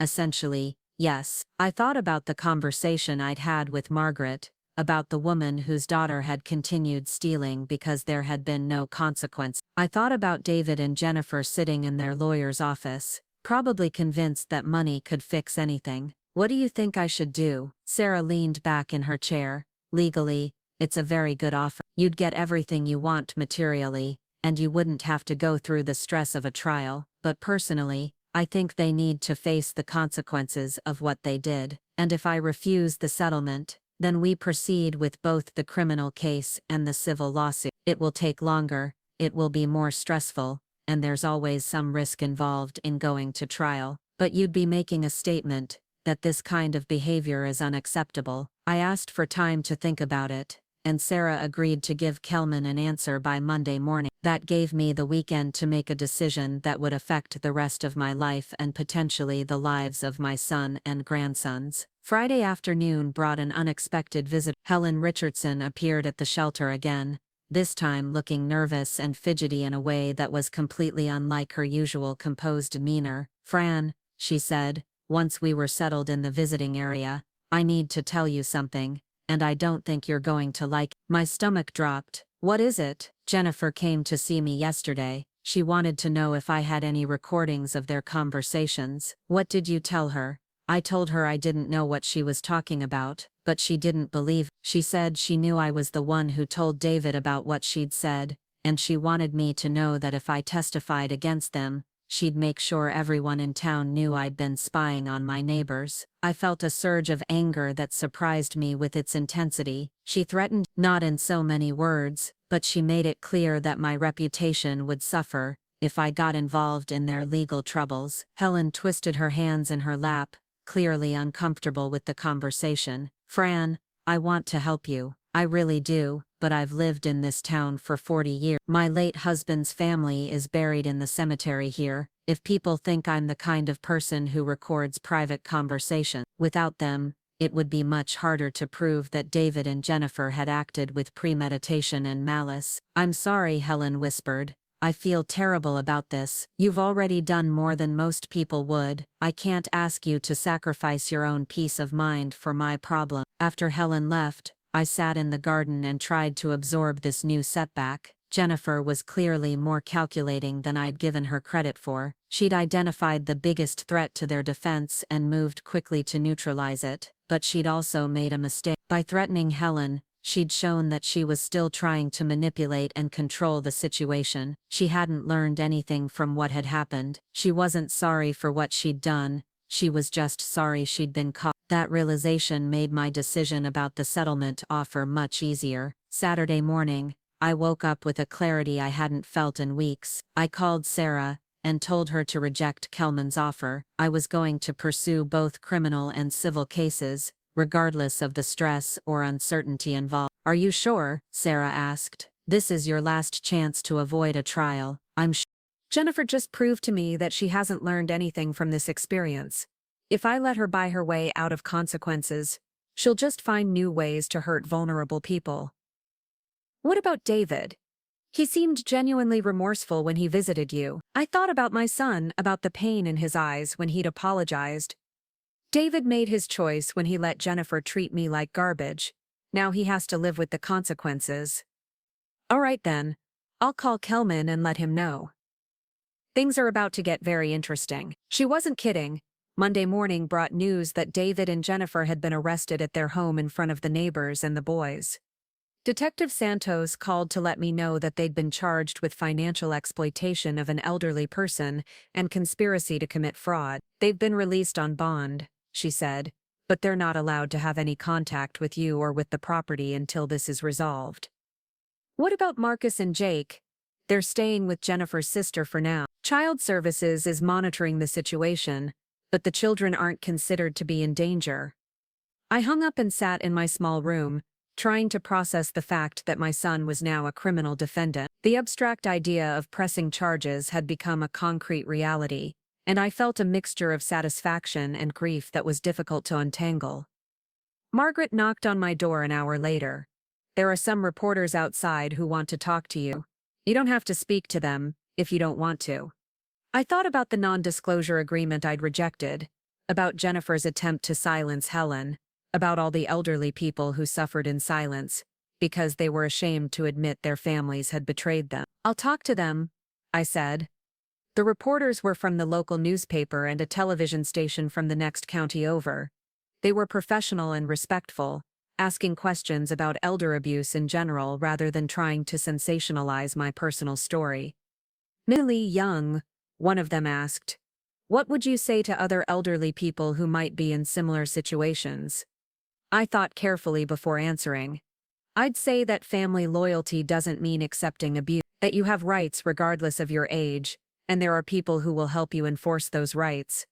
But most importantly, I'd say that you're worth fighting for, even when the people who should be protecting you are the ones hurting you. The story ran in Tuesday's paper with the headline, "Local Woman Fights Back Against Family Fraud." It was a fair and balanced piece that focused on the legal issues rather than the personal drama. But it still felt strange to see my life reduced to newspaper columns and quotes. The response was immediate and overwhelming. Margaret told me that the shelter had received dozens of calls from people wanting to share their own stories of family financial abuse. The county's elder abuse hotline was flooded with reports from people who'd been suffering in silence. "You've started something," Margaret told me. "People are realizing they don't have to accept this kind of treatment." But there was also backlash. I received angry letters from people who thought I was destroying my family over money. Some of David's friends and co-workers organized a fundraiser to help with his legal expenses, painting me as a vindictive old woman who was ruining a good man's life. The criticism hurt, but it also strengthened my resolve. These people didn't understand what I'd been through. They couldn't imagine the humiliation of being forced to sleep in a garage while strangers took over your home. They'd never experienced the betrayal of realizing that your own child saw you as nothing more than a source of free housing and babysitting. 2 weeks after the arrests, I received a letter that surprised me. It was from Patricia, Jennifer's mother, handwritten on expensive stationery. "Dear Fran," it began, "I want you to know that I had no idea what Jennifer was planning when she invited me to stay at your house. I thought it was a temporary visit, and I was as shocked as anyone when I learned about the garage arrangement." The letter went on to explain that Patricia had been uncomfortable with the situation from the beginning, but hadn't known how to address it without causing family conflict. She apologized for taking my bedroom and offered to testify on my behalf if it would help my case. "Jennifer has always been manipulative," Patricia wrote, "but I never thought she would go this far. I'm ashamed that I let myself be part of her scheme, even unknowingly." I called Sarah immediately and read her the letter. This was exactly the kind of evidence we needed to prove that Jennifer had been the driving force behind the plot to push me out of my own home. "This is huge, Sarah." Patricia's testimony, combined with Helen's recording, makes our case almost unwinnable for them. What about Helen? She was afraid to testify after Jennifer threatened her. I think Helen will feel differently now that she knows she's not the only one coming forward. Sometimes all it takes is one person being brave enough to speak up for others to find their courage too. Sarah was right. When I called Helen and told her about Patricia's letter, she immediately agreed to testify. The knowledge that Jennifer's own mother was willing to contradict her daughter's version of events gave Helen the confidence she needed to stand up to the intimidation. "I've been feeling guilty about backing down," Helen admitted. "Your situation could happen to any of us. If I don't speak up now, who will speak up for me if I'm ever in trouble?" The preliminary hearing was scheduled for the following month. In the meantime, Sarah and I prepared for what would likely be a contentious battle. Kelman was clearly advising his clients to fight rather than accept a plea deal, probably hoping that family sympathy would influence a jury. But I was no longer the frightened, isolated woman who'd been sleeping in a garage just weeks earlier. I had allies now, people who understood that this was about more than a family dispute. I had a legal team that believed in my cause and a growing community of supporters who saw my fight as their fight too. Most importantly, I had something I'd lost somewhere along the way: self-respect. I knew who I was again. I was Frances Young, a woman who'd raised children and buried a husband and survived everything life had thrown at her. I was a woman who deserved to be treated with dignity and respect, regardless of her age or circumstance, and I was a woman who was finally ready to fight for herself. The phone in my room rang late one evening, and I was surprised to hear David's voice on the other end. He sounded exhausted and defeated, nothing like the confident man who'd once told me I should be grateful to sleep in a garage. "Mom," he said quietly, "I need to ask you something." "What is it, David?" "The boys want to see you. They don't understand what's happening, and they miss their grandma. Would you be willing to visit them?" My heart ached at the thought of Marcus and Jake caught in the middle of this mess. They were innocent victims of their parents' choices, and they didn't deserve to lose their grandmother because of adult conflicts they couldn't comprehend. "Where are they staying?" "With Jennifer's sister, Amy. She's not involved in any of this, and she said she'd be willing to supervise the visit if that would make you more comfortable." I thought about it for a moment. Seeing the boys would be wonderful, but it would also be emotionally difficult. I'd have to find a way to explain why I couldn't come home, why their parents were in trouble, why their family was falling apart. "I'll visit them," I said finally, "but I won't discuss the legal case with them, and I won't let anyone use them to pressure me into dropping the charges." "I understand. And Mom, thank you. They really need to see you right now." The visit was arranged for Saturday afternoon at Amy's house across town. She was a woman in her 30s who seemed genuinely concerned about the children's welfare rather than trying to take sides in the family conflict. "I want you to know that I think what Jennifer did was wrong," Amy told me privately before the boys came downstairs. "I love my sister, but I can't defend her actions."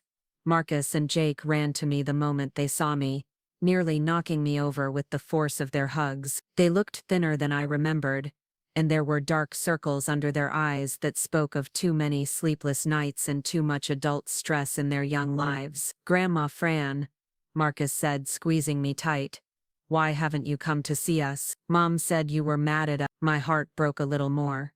"Oh, sweetheart, I'm not mad at you. I could never be mad at you.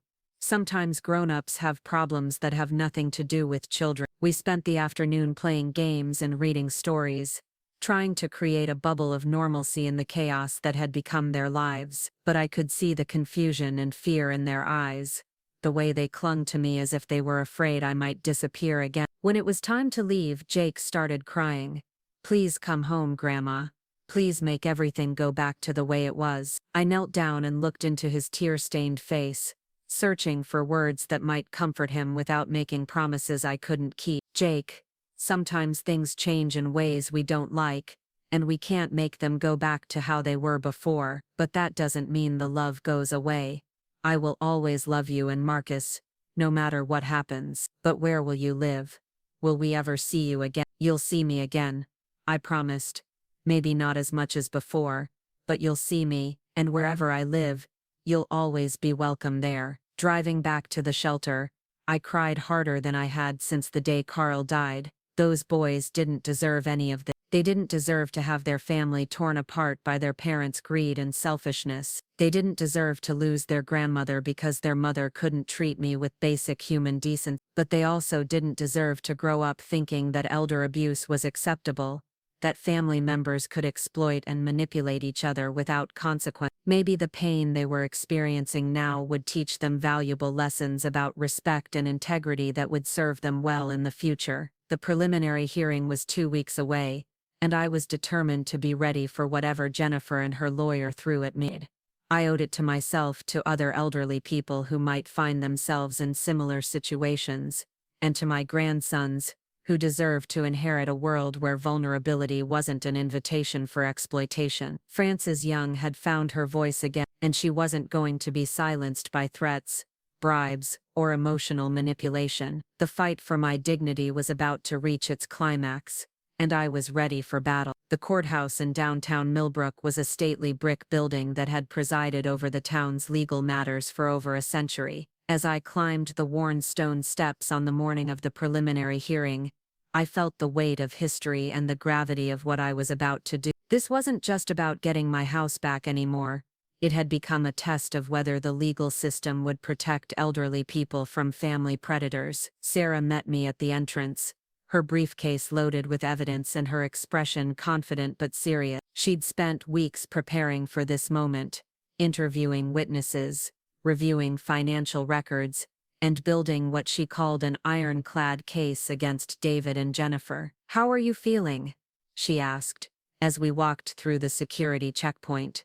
"Nervous," I admitted, "but ready." The courtroom was smaller than I'd expected, with dark wood paneling and tall windows that let in the morning light. About 20 people sat in the gallery, a mixture of supporters, curious townspeople, and what I assumed were friends of David and Jennifer. I spotted Helen Richardson near the back, looking determined despite her obvious discomfort with being the center of attention. David and Jennifer sat at the defendant's table with Robert Kelman and another lawyer I didn't recognize. Jennifer was dressed conservatively in a navy blue suit, her hair pulled back in a style that made her look younger and more innocent. David wore his best shirt and tie, but couldn't seem to stop fidgeting with his hand. When our eyes met across the courtroom, David looked away quickly, but not before I saw the shame and regret in his expression. Jennifer, on the other hand, stared at me with barely concealed hostility, as if I were the one who had wronged her. Judge Patricia Hawkins was a woman in her 60s with silver hair and sharp eyes that seemed to take in everything at once. She'd been on the bench for 20 years, according to Sarah, and had a reputation for being fair but tough on crimes against the elderly. "This is a preliminary hearing in the matter of State versus David Young and Jennifer Young," Judge Hawkins announced. "The defendants are charged with financial exploitation of an elderly person and conspiracy to commit fraud. The purpose of today's hearing is to determine whether there is probable cause to believe the defendants committed these crimes." The prosecutor, Assistant District Attorney Lisa Chen, presented the state's case with methodical precision. She outlined the property transfer, my living arrangements, and the evidence suggesting that David and Jennifer had never intended to honor their promise to treat me as an equal member of the household. "Your Honor," Chen said, "the evidence will show that the defendants deliberately manipulated a grieving widow into signing over her most valuable asset, then systematically isolated and humiliated her when she became inconvenient to their plans." Kelman's opening was predictably defensive. He painted me as a confused elderly woman who had made a generous gift to her family and then changed her mind when the arrangement didn't work out exactly as she'd hoped. "This is a family dispute that has been criminalized by an ungrateful mother who can't accept that her adult son has his own life and priorities," Kelman argued.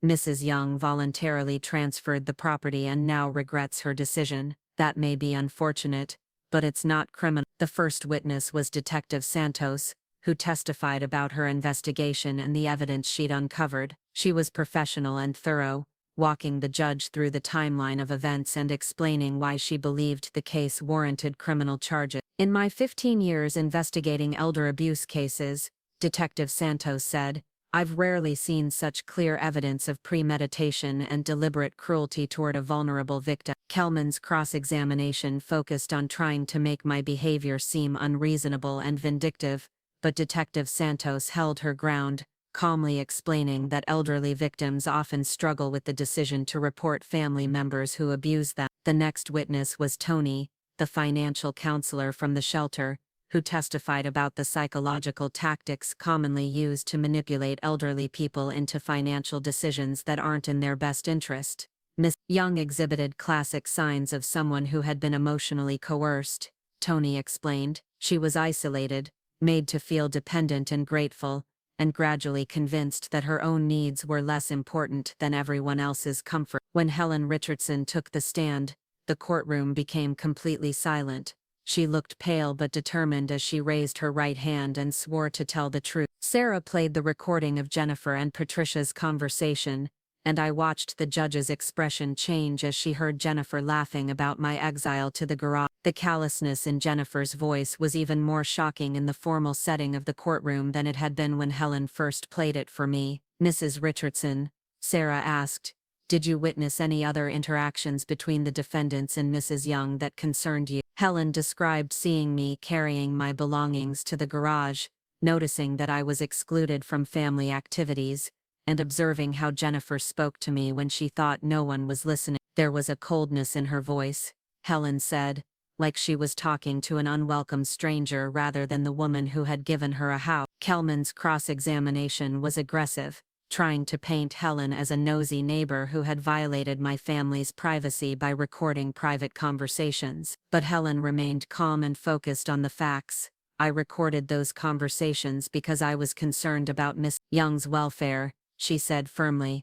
"I've lived across from her for 15 years, and I'd never seen her treated with such disrespect." The surprise of the day came when Patricia took the stand. Jennifer's mother looked frail and nervous, but her voice was strong as she described her shock at learning about the true nature of my living situation. "I was told that Fran was staying in the garage temporarily while they prepared a proper bedroom for me," Patricia testified. "I had no idea that Jennifer intended for this to be permanent. When I found out, I was horrified." Patricia went on to describe conversations she'd had with Jennifer about me, including Jennifer's comment that I was lucky to have a roof over my head and should be grateful for whatever we're willing to give her. "I told Jennifer that this was no way to treat the woman who had given us her home," Patricia said, her voice trembling with emotion. "She laughed and said that I didn't understand how manipulative elderly people could be." The most damaging testimony came when Patricia described overhearing Jennifer on the phone with someone discussing plans to eventually move me to a senior living facility so they could have complete control of the property. Jennifer said that once Fran got used to being away from the house, it would be easier to convince her that she'd be happier somewhere else. Patricia testified she was planning to get rid of her entirely. Kelman tried to discredit Patricia's testimony by suggesting she was trying to protect herself from potential charges, but the damage was already done. The judge had heard enough evidence to understand that this wasn't a simple family disagreement. When it was time for the defense to present their case, Kelman called David to the stand. My son looked terrified as he walked to the witness box, his hands shaking as he placed them on the Bible. David's testimony was a painful mix of excuses and half-hearted apology. He admitted that the garage arrangement wasn't ideal but claimed he thought it was temporary. He acknowledged that he should have stood up to Jennifer more, but said he was trying to keep peace in his marriage. "I never meant for Mom to feel unwanted," David said, his voice barely above a whisper. "I thought we were all going to be one big happy family." Sarah's cross-examination was devastating. She methodically walked David through every decision that had led to my exile, forcing him to acknowledge that he'd prioritized his wife's comfort over his mother's dignity at every turn. "Miss Young," Sarah said, "when your wife asked you to move your mother to the garage, did you object? I suggested that maybe we could work out a different arrangement, but you didn't refuse to allow it." "No." "When your mother expressed unhappiness about sleeping in the garage, what did you do?" "I told her it was temporary."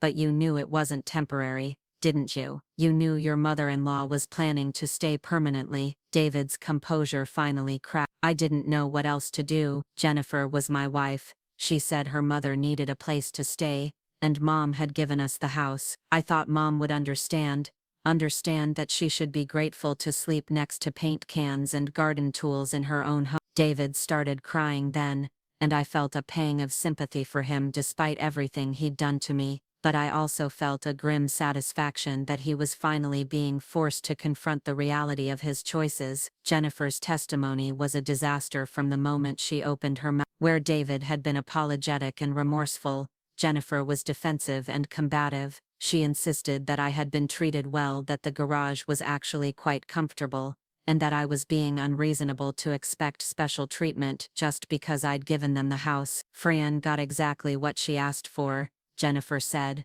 her voice sharp with resentment. "She wanted to live with family, and we provided that, if she didn't like the arrangements, she could have spoken up sooner. Sarah's cross-examination exposed the full extent of Jennifer's callousness and manipulation. When confronted with the recording of her conversation with Patricia, Jennifer tried to claim her words had been taken out of context. When you said, "Miss Young should be grateful for whatever you were willing to give her," what did you mean by that? Sarah asked. I meant that she should appreciate the fact that we were letting her stay in our house. Your house? I thought Mrs. Young had given you the house as a gift so she could live with family. Well, yes, but once the deed was transferred, it became our house. She was essentially a guest who was sleeping in the garage. Jennifer's mask slipped completely then.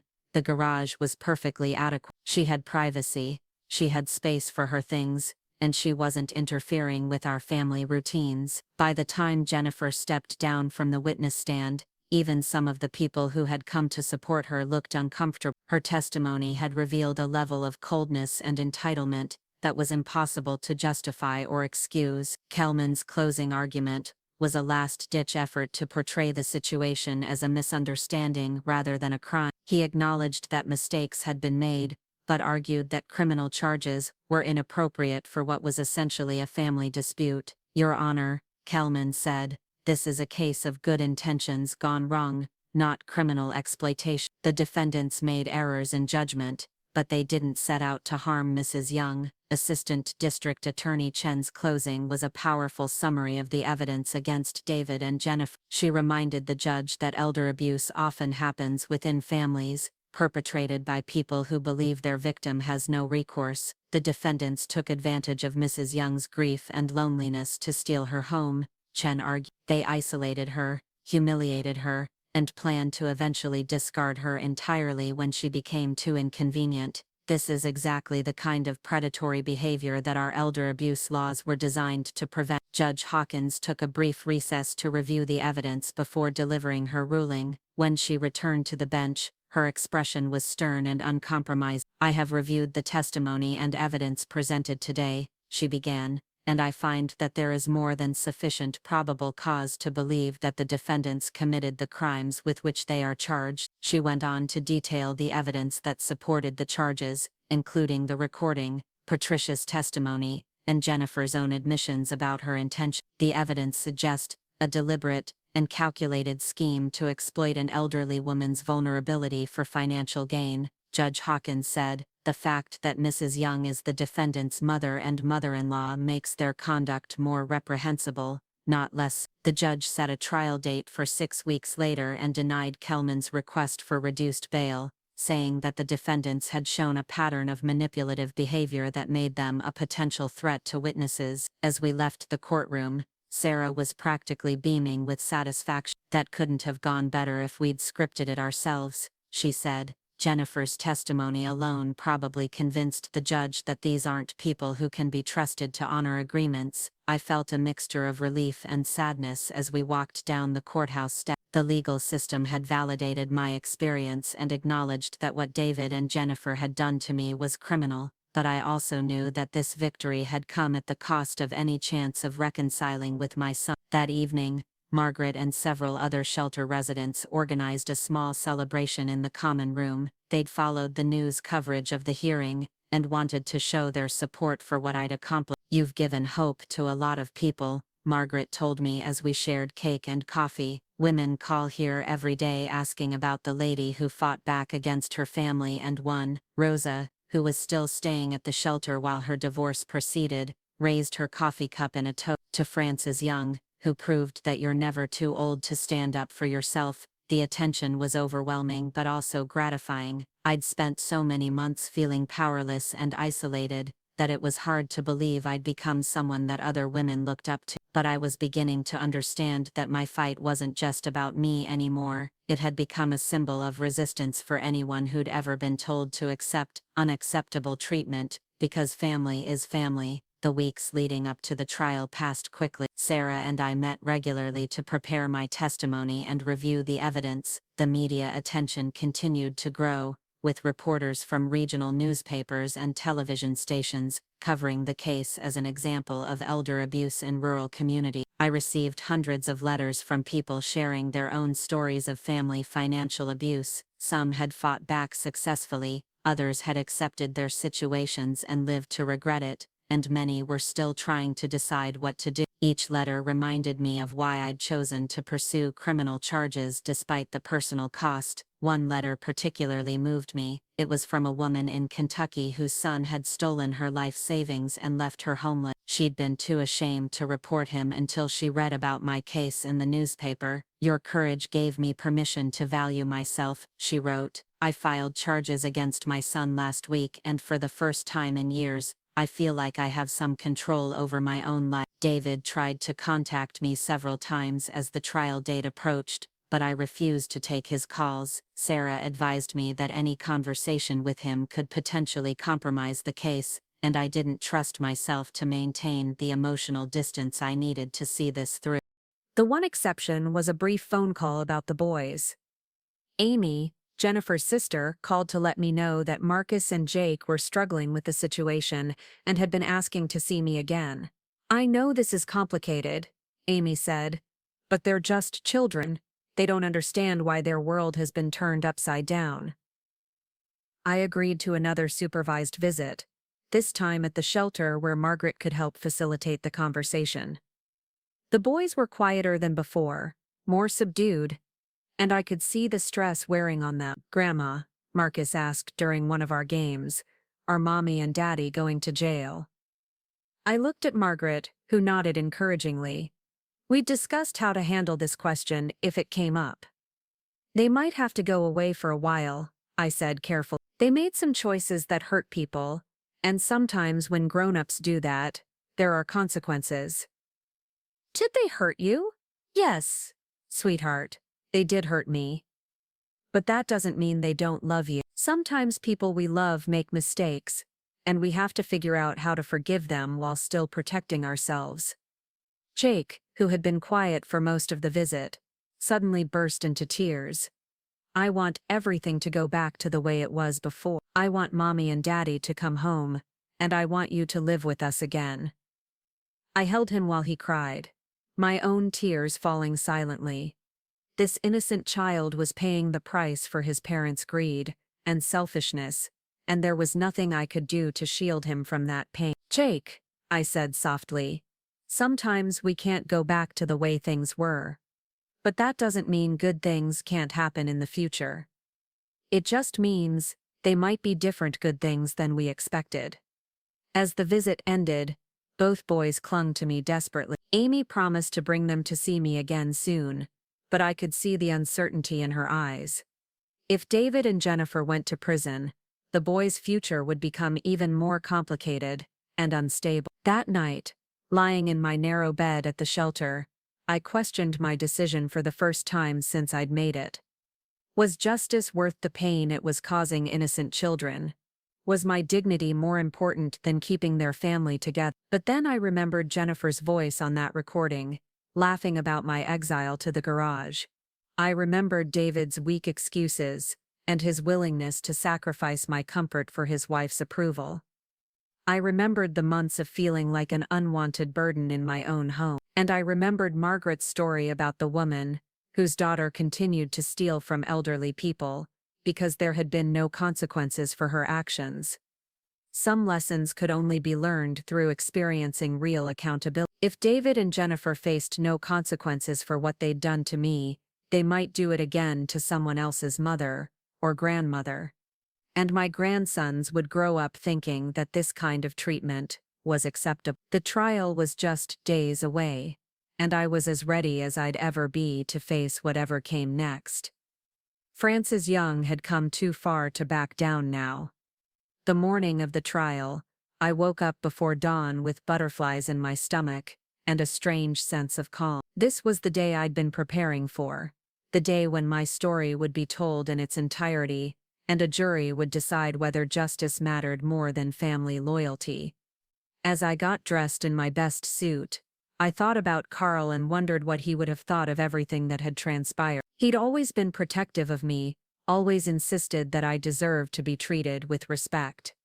I believed he would have been proud of me for fighting back, even if it meant standing up to our own son. The courtroom was packed when I arrived, with reporters, supporters, and curious members of the community filling every available seat. David and Jennifer sat at the defendant's table, both looking older and more worn than they had at the preliminary hearing. Judge Hawkins called the court to order, and the trial that would determine the future of my family began. Whatever the outcome, I knew that Frances Young would never again accept being treated as less than she was worth. The fight for my dignity was about to reach its conclusion, and I was ready to face whatever verdict awaited me. The trial began on a crisp October morning with jury selection. 12 residents of Millbrook County were chosen to decide the fate of my son and daughter-in-law, and as I watched them file into the jury box, I wondered what they would make of our family's destruction. Sarah had coached me extensively on what to expect during my testimony. She warned me that Kelman would try to make me seem confused, vindictive, or unreliable. He might bring up my age, suggest that grief had clouded my judgment, or imply that I was an unreasonable woman who couldn't accept her changed circumstance. "Remember," Sarah told me as we waited in the hallway outside the courtroom, "you're not on trial here, you're the victim. Tell your story honestly, and let the jury see who you really are." Assistant District Attorney Chen opened the trial with a clear, methodical presentation of the state's case. She walked the jury through the timeline of events, from Carl's death to my decision to give David the house, to the gradual erosion of my dignity and autonomy. "Ladies and gentlemen of the jury," Chen said in her closing remarks of the opening statement, "this case is about predators who wore the mask of loving family members. The defendants saw an opportunity in Mrs. Young's grief and loneliness, and they exploited it ruthlessly for their own gain." Kelman's opening statement painted a very different picture. He described me as a well-meaning but difficult elderly woman who had made a generous gift and then regretted it when family life didn't meet my unrealistic expectations. Young gave her son this house freely and voluntarily, Kelman argued, when the reality of multi-generational living proved more challenging than she anticipated. She chose to destroy her family rather than work through the difficulties like adults. The prosecution's case unfolded over 3 days. Detective Santos testified about her investigation. Tony explained the psychological tactics used in elder abuse cases, and Helen played the damaging recording for the jury. Each witness built upon the previous testimony, creating a comprehensive picture of deliberate manipulation and cruelty. Patricia's testimony was even more powerful in front of the jury than it had been at the preliminary hearing. She described Jennifer's cold calculation in planning my exile and her complete lack of empathy for my situation. "My daughter convinced me that this was a temporary arrangement," Patricia told the jury, tears streaming down her face. "When I realized what she was really doing, I felt sick to my stomach. No one should treat their family that way." When it was my turn to testify, I walked to the witness stand with my head held high. The courtroom was completely silent as I placed my hand on the Bible and swore to tell the truth. Sarah guided me through my story chronologically, starting with Carl's death and my decision to give David the house. I described the hope I'd felt about joining their family, the gradual changes in how I was treated, and the final humiliation of being banished to the garage. Mrs. Sarah asked, "When you signed over the deed to your house, did you understand that you were giving up your right to live there as an equal member of the family?" "Absolutely not," I replied firmly. "I thought I was sharing my home with my son's family, not giving it away and becoming their tenant." "What did you expect your living situation to be?" "I expected to have my own bedroom, to share meals with the family, to be involved in decisions that affected the household. I expected to be treated like a family member, not like an unwelcome guest." Sarah asked me to describe the garage where I'd been forced to sleep, and I could see several jury members wincing as I detailed the concrete floor, the smell of gasoline, and the cold that seeped through the walls at night. "How did it make you feel to sleep in those conditions?" "Humiliated," I said, my voice steady despite the emotion threatening to overwhelm me. "I felt like I had been discarded, like I was worth less than the lawnmower and paint cans I was sleeping next to." Kelman's cross-examination was exactly what Sarah had prepared me for. He suggested that I was confused about the nature of the property transfer, that I had unrealistic expectations about family life, and that I was being vindictive because things hadn't worked out as I'd hoped. Mrs. Young, Kelman said, pacing in front of the witness stand, isn't it true that you signed the deed transfer documents after consulting with an attorney? Yes, but I wasn't told I'd be sleeping in the garage, but you understood that you were giving up ownership of the house. I understood that legally, but I was told this would make me part of their family, not an unwanted burden. When the garage arrangement was suggested, did you voice any objections? I was told it was temporary for 1 week while Jennifer's mother visited. But you could have refused, couldn't you? You could have said no. I looked at Kelman steadily. Mr. Kelman, when you've given away everything you own and you're dependent on people's goodwill, saying no becomes very difficult. So you felt you had no choice but to accept whatever arrangements your son's family offered. That's exactly right. And that's exactly what they counted on. Kelman tried several more approaches to discredit my testimony, but I held firm to the truth of my experience. When I finally stepped down from the witness stand,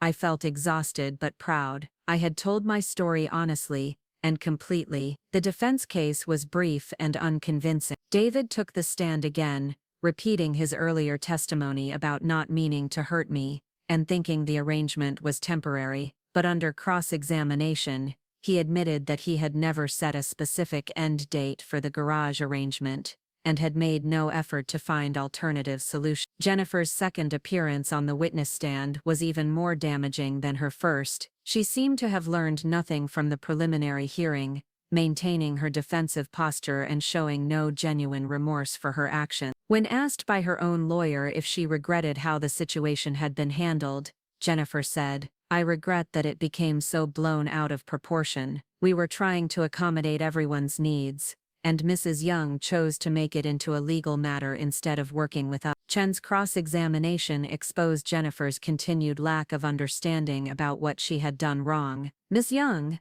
Chen asked, "do you believe it was appropriate to ask an elderly woman to sleep in a garage?" The garage was cleaned out and made as comfortable as possible under the circumstances. "That wasn't my question. Do you think it's appropriate for anyone to sleep in a garage?" Jennifer hesitated. "Sometimes families have to make difficult accommodations. Would you sleep in a garage?" "If it was necessary, yes." "Was it necessary for Mrs. Young to sleep in the garage?" "We needed the bedrooms for family members." "Mrs. Young was a family member, wasn't she?" "Well, yes, but she was also a guest in our home, a guest who had given you the home." Jennifer's face flushed red. "The home was legally ours once the deed was transferred, so Mrs. Young went from being the owner of the house to being a guest relegated to sleeping in the garage, and you see nothing wrong with that." "I see nothing criminal about it." The jury's expressions during Jennifer's testimony ranged from disgusted to incredulous. Several jurors took extensive notes, and I could see them exchanging meaningful glances when Jennifer made particularly tone-deaf statements. Kelman's closing argument was a desperate attempt to reframe the case as a family dispute rather than a criminal matter. He acknowledged that his clients had made mistakes, but argued that their intentions weren't criminal. "Ladies and gentlemen," Kelman said, "this is a case about a family arrangement that went wrong, not about criminal exploitation. My clients are guilty of poor judgment and insensitivity, but not of the felonies with which they're charged." Chen's closing argument was a powerful summary of the evidence, and a clear explanation of why the defendant's actions constituted criminal behavior. The defendants saw an opportunity in Mrs. Young's vulnerability, and they took it, Chen told the jury.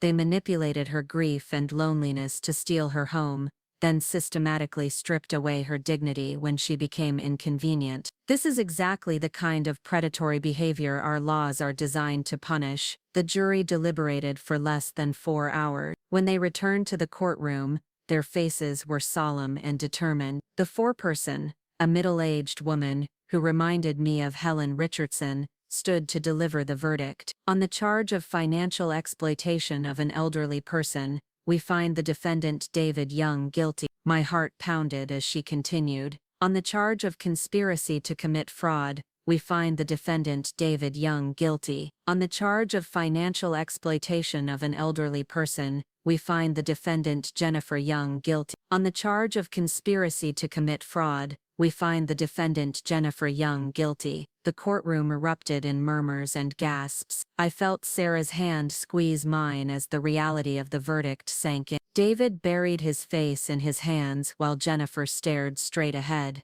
her face pale but expressionless. Judge Hawkins thanked the jury and scheduled sentencing for the following month. As court adjourned, I was surrounded by supporters, reporters, and well-wishers. Margaret hugged me tightly, tears in her eyes. "You did it," she whispered.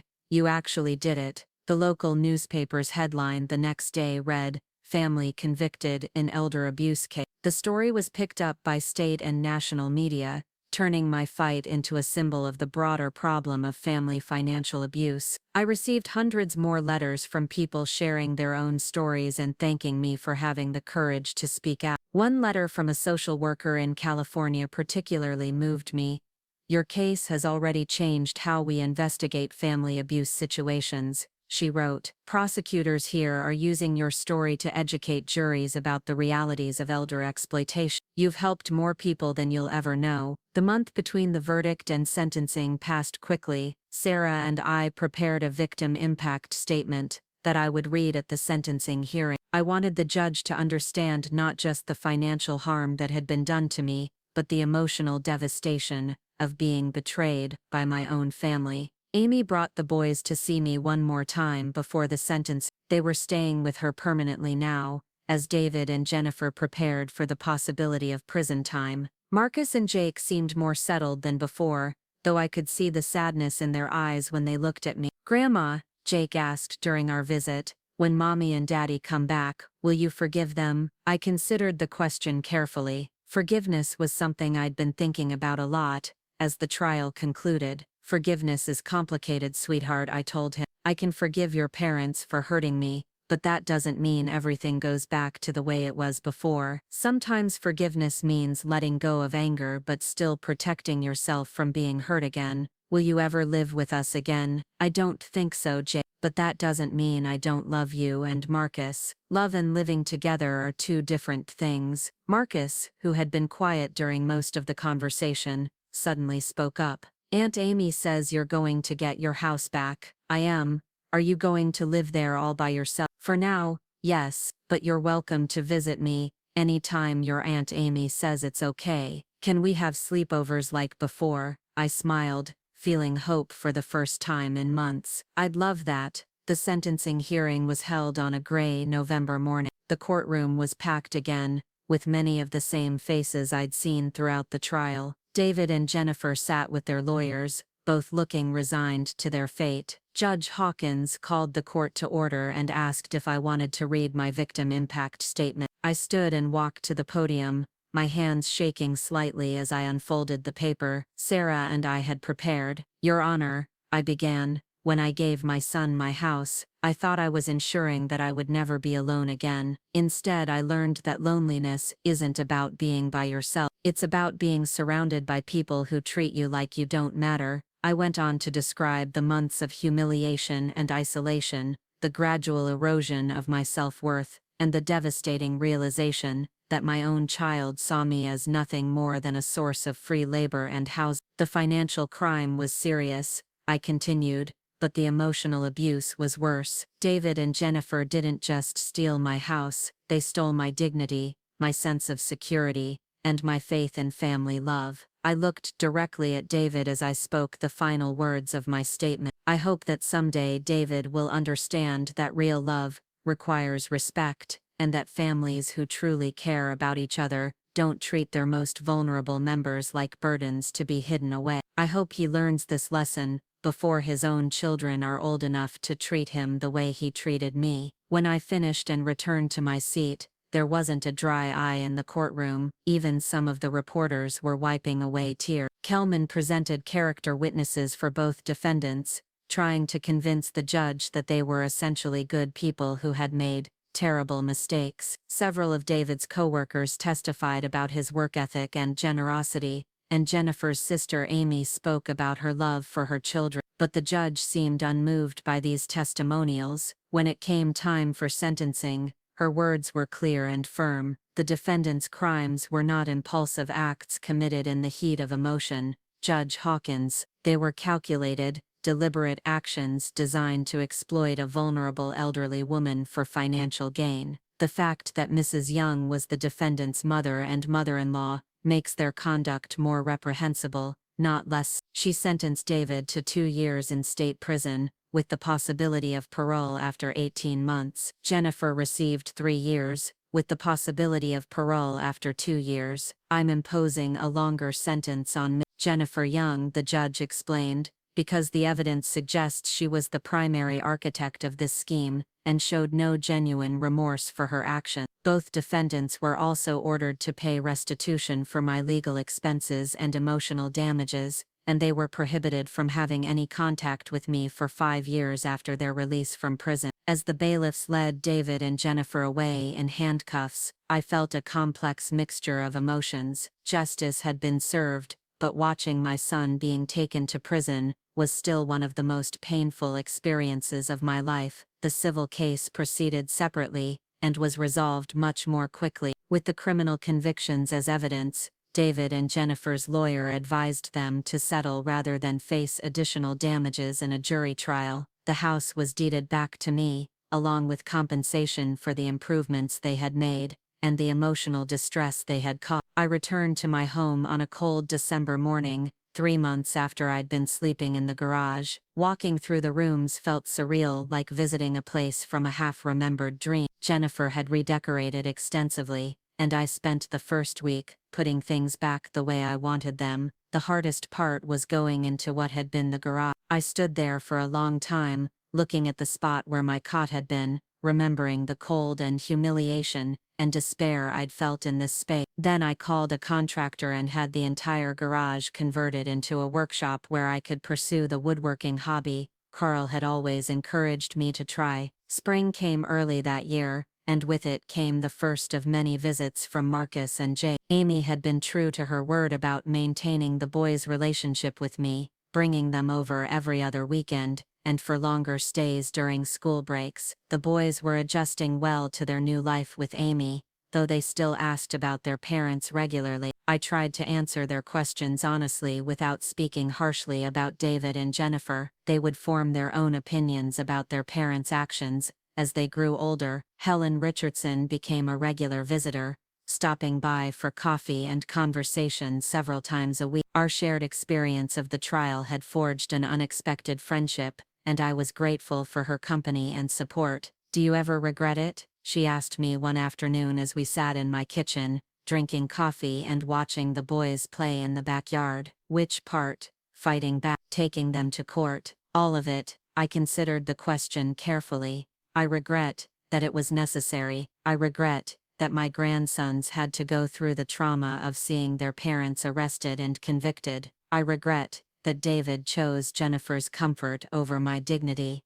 But I don't regret standing up for myself. I don't regret refusing to accept being treated like garbage in my own home, and I don't regret sending the message that elder abuse has consequences." The broader impact of my case continued to unfold over the following month. The state legislature passed stronger elder abuse laws, partly inspired by the media coverage of my trial. Social service agencies reported increases in elder abuse reports as more people became aware of the resources available to help them. I received a letter from the woman in Kentucky who had pressed charges against her son after reading about my case. Her son had been convicted and sentenced to probation, and she had recovered most of her stolen savings. "Your courage gave me permission to value myself," she wrote, echoing her earlier letter. "I'll never be able to thank you enough for showing me that I deserved better." Margaret invited me to speak at the shelter's annual fundraising dinner,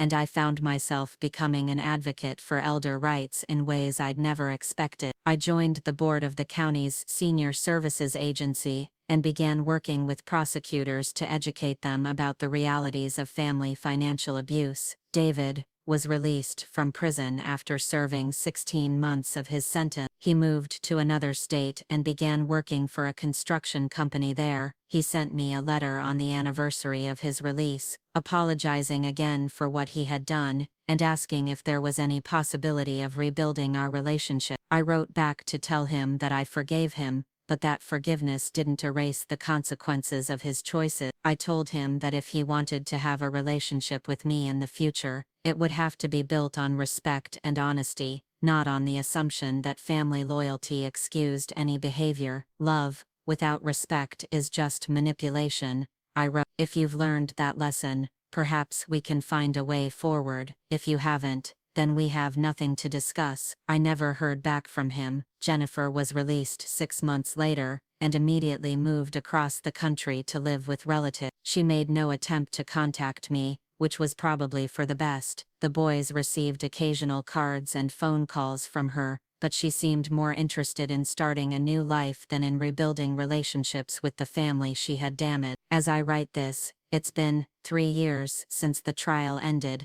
The boys are 11 now, thriving in school and in their life with Amy. They spend every other weekend with me, and our relationship has grown stronger and more honest than it ever was when I was living in their parents' house. Marcus wants to be a lawyer when he grows up, inspired by watching Sarah Martinez fight for justice in our case. Jake is interested in carpentry, and spends hours with me, in the workshop that used to be the garage where I slept. I'm 75 now, healthy, and independent, and grateful for every day I have in my own home. I've learned to value solitude in ways I never did before, but I'm no longer lonely. My life is full of meaningful relationships with people who treat me with the respect and dignity I deserve. Sometimes people ask me if I miss the family life I gave up when I decided to fight back. The answer is complicated. I miss the idea of that family life, the dream of multi-generational harmony and mutual support. But I don't miss the reality of being treated like a burden, of walking on eggshells in my own home, of feeling grateful for scraps of attention and kindness. I've learned that you can't have real relationships without mutual respect, and that love without dignity is just another form of abuse. Family loyalty doesn't mean accepting whatever treatment you receive. It means holding the people you love to the same standards of decency you would expect from strangers. Frances Young fought for her dignity and not just in court, but in the deeper sense of reclaiming her right to be treated as a human being worthy of respect and consideration. It wasn't easy, and it came at a significant cost, but it was necessary, and I would do it again without hesitation. Up next, you've got 2 more standout stories right on your screen. If this one hit the mark, you won't want to pass these up. Just click and check them out.